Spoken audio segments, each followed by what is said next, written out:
Шардаралықтар үшін үлкен игілік. Тама ауыз суы нысаны ел қызметіне дайын.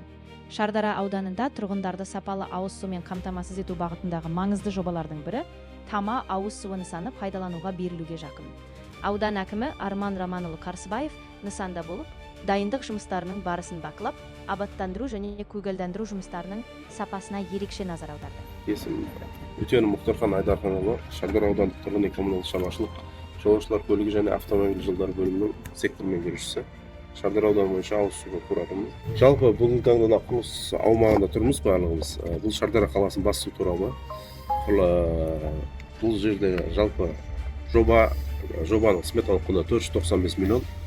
Мердігер мекемеміз анықталып, қазір құрылыс жұмыстары жүргізілуде. 2 ай болды құрылыс жұмыстары басталғанына.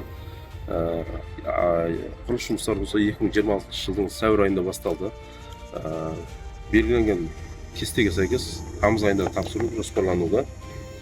Бұл жерде бірінші кезекте жұмыс Шардара қаласының бас су торабының резервуарлары. Бізде бұл жерде сыйымдылығы 7000 куб резервуар орналасқан. Қазіргі таңда 2 резервуарымыздың құрылысы аяқталып отыр.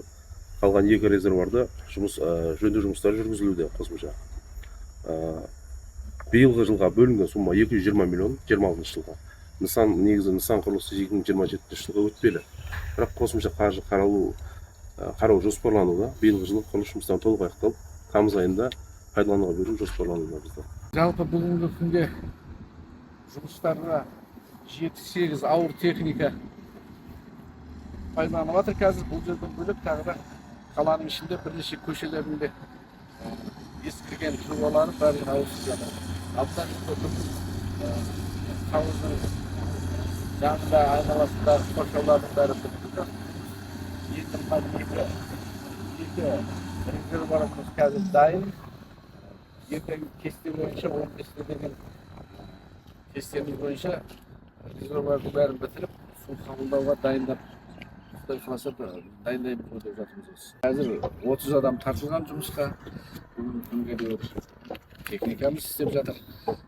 Пока проблемамыз жоқ. Кесте бойынша бітіреміз ғой деген жұмыс ойымыз бар.